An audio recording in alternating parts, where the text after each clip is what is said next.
Hola a todos, soy Liliana Gurto, estudiante de la carrera de Psicología y en esta oportunidad les voy a hablar sobre la psicología cognitiva. 1. Definición. Según Manning, la psicología cognitiva es el estudio de aquellos procesos mentales que posibilitan nuestro diario desenvolvimiento en el reconocimiento de objetos familiares, personas conocidas, manejo del mundo que nos rodea, incluyendo las habilidades de lectura, escritura, programación, realización de planes, pensamiento, toma de decisiones y memorización de lo aprendido.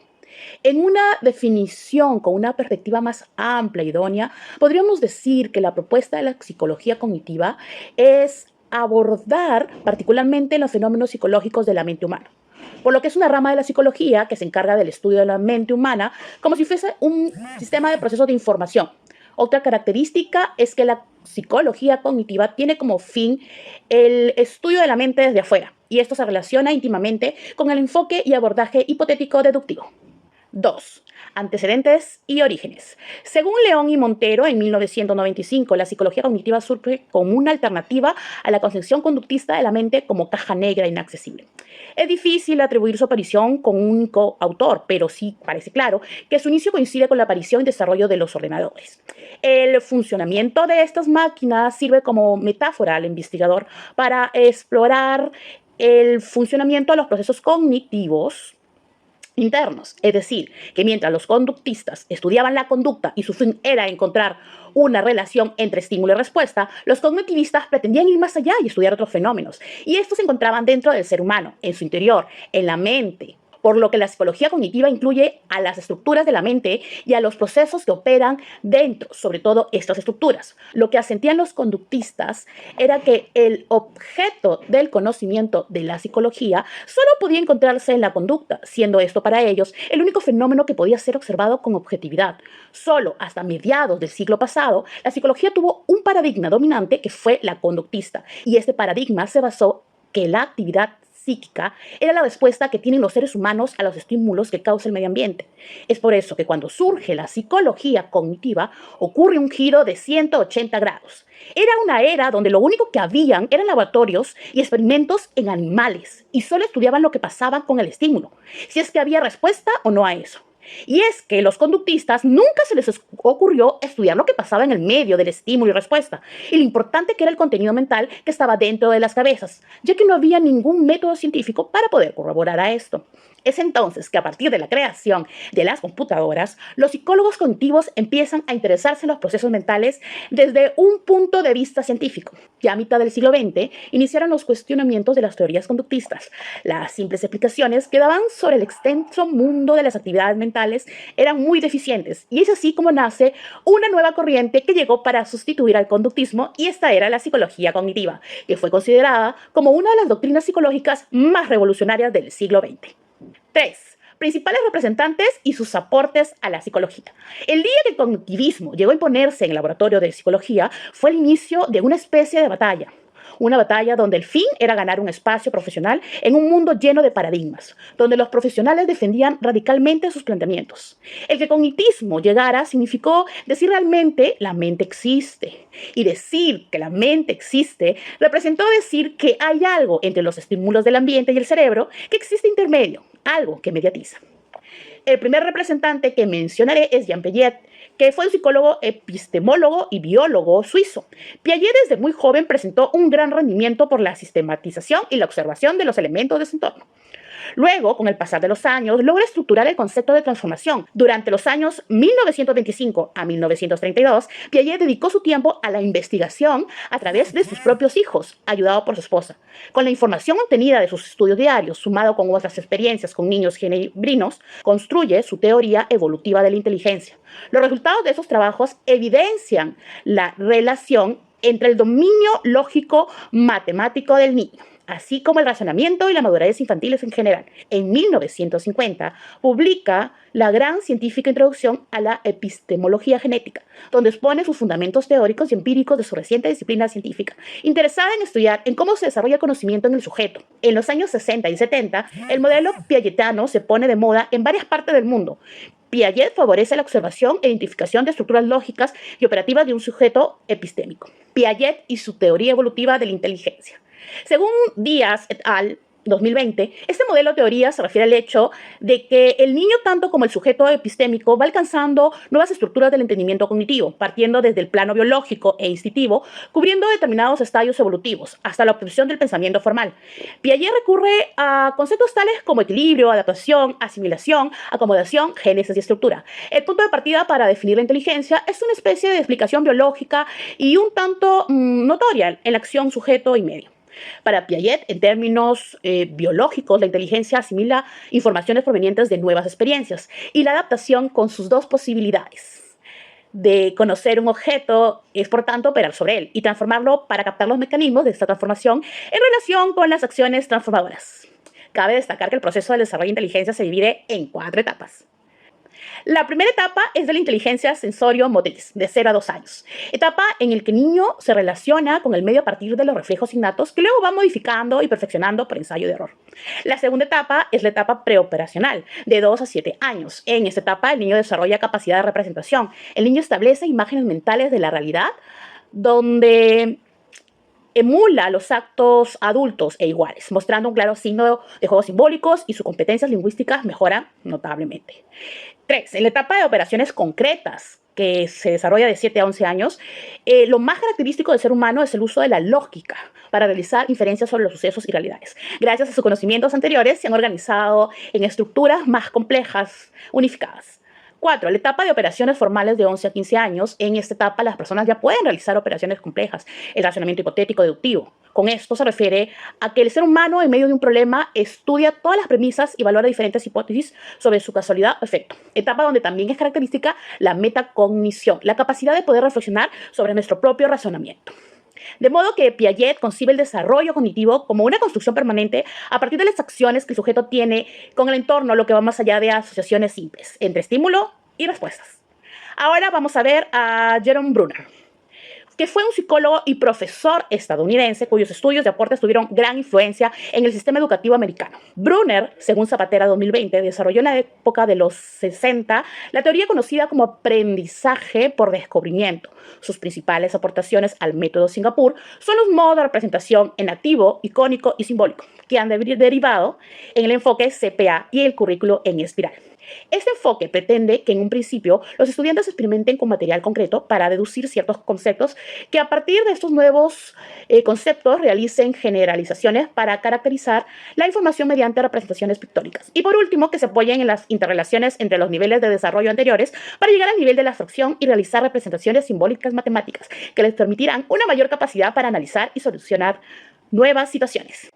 A continuación, vamos a mencionar a Lev Vygotsky. Vygotsky fue un psicólogo ruso reconocido por su teoría sociocultural del desarrollo cognitivo. Vygotsky afirmó el pensamiento de que la interacción social juega un papel crítico en el aprendizaje infantil. Según Castañeda y López, en 1995, la obra que desarrolló Vygotsky entre los años 1925 y 1934 formuló uno de los esquemas teóricos más acuciantes de su época y que, a pesar de los casi 60 años transcurridos, sigue teniendo una gran vigencia debido a que logró articular los procesos psicológicos y socioculturales y que su propuesta metodológica de investigación demuestra un alto nivel de originalidad, con ciertos paralelismos a los propuestos por los piagetianos, aunque también con ciertas diferencias. El autor está en contra del asociacionismo y el mecanismo, las cuales comenzaron a tener dominio en las teorías psicológicas, por lo que propone una psicología basada en la actividad. El hombre no limita a responder a los estímulos, sino que actúa sobre ellos y los transforma gracias a la mediación de instrumentos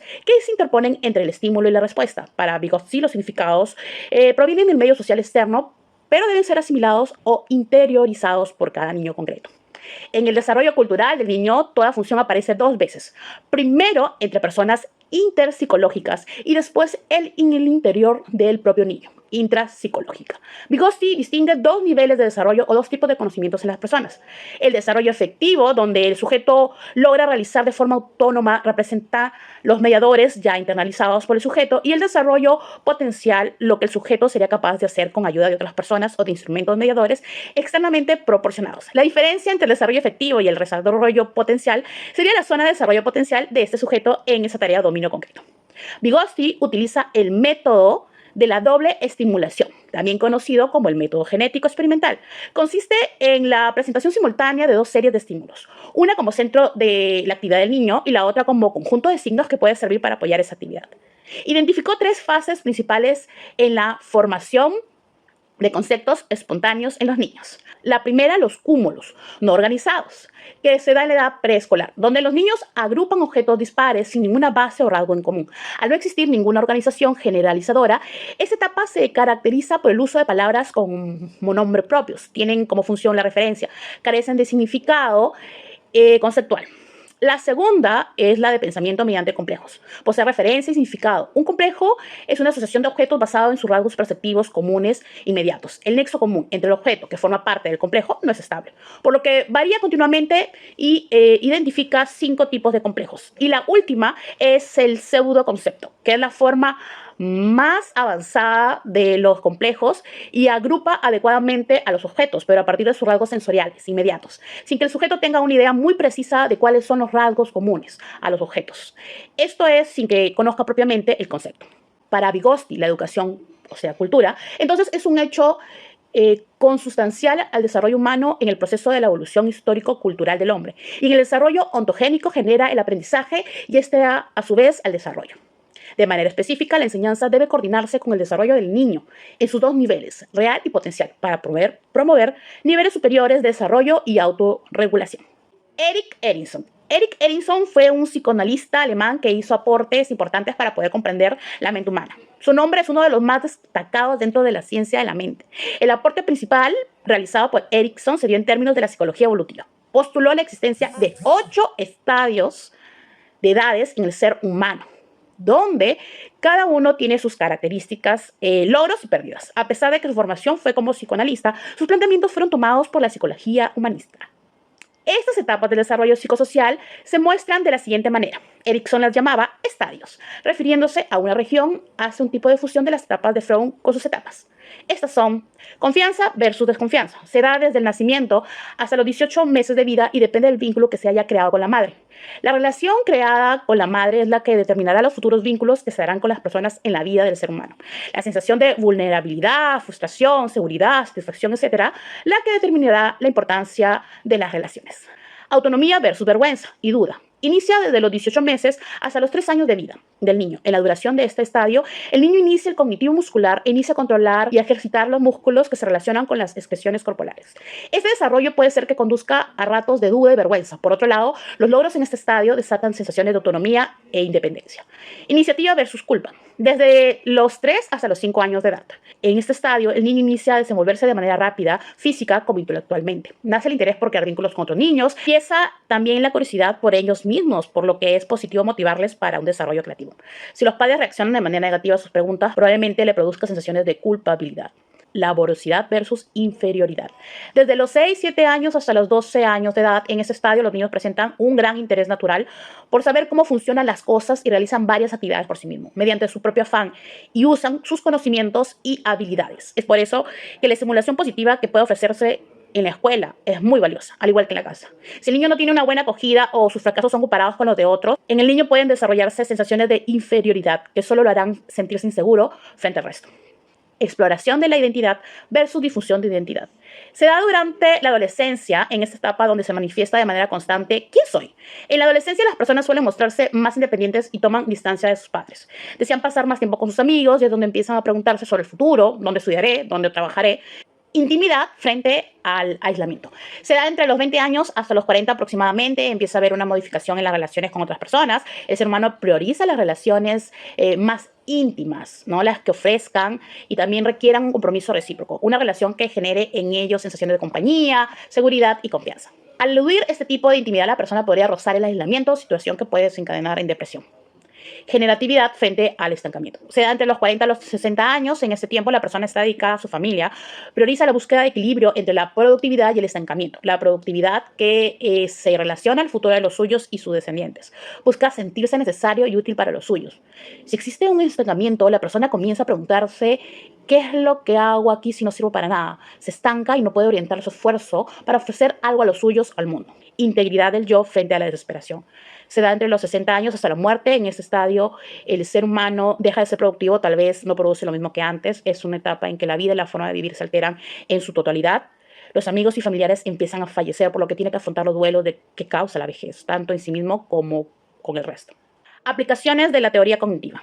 La teoría cognitiva define un desarrollo de distintas etapas para poder edificar el conocimiento. Esto se aplica desde las edades prematuras, donde aprenden las funciones motoras, y se da hasta las personas adultas con ideas más complicadas, como la resolución de problemas matemáticos, y también diferentes etapas para poder construir el conocimiento. Esta misma se aplica desde las edades más tempranas, donde aprenden las funciones motoras, hasta las personas adultas con conceptos más complejos, como la resolución de un problema matemático. Asimilación. En esta fase asociamos la información nueva con la que existe. Por ejemplo, si le enseñas a alguien los colores primarios, empezará a preguntar por el nombre de los colores que no le hayan enseñado y se encuentran a su alrededor. Desequilibrio sucede cuando un agente externo que no está dentro del esquema de reconocimiento se manifiesta en desarrollo de aprendizaje, y esto produce un desequilibrio que no está incluido en su esquema de reconocimiento. Por ejemplo, si nos vamos al ejemplo de asimilación, la persona se sentirá muy confundido si encuentra otro tono verde primario y él dice que el color es verde, pero le informan que el color es agua marina. Entonces se va a sentir muy confundido y no podrá interpretarlo, ya que para la persona que aún está conociendo los colores primarios, ese es un color verde. Acomodación. Aquí los esquemas previos padecen de una variación inducida por factores externos, para así poder adquirir un equilibrio adaptativo. Ves que hay otros colores que se parecen al color primario que te enseñaron, así que comienzas a conocerlos y aprender de los colores. Equilibrio. Una vez que finalizó la fase de acomodación, el conocimiento adquirido es comprendido y se puede diferenciar aquello que ya conocías de lo que resulta ahora nuevo para ti. Llega un momento que logras reconocer que hay más colores que los colores primarios. Y pues ya no los vas a confundir, así que vas a continuar conociendo más y más colores. Y eso fue todo del estudio sobre la psicología cognitiva. Muchas gracias.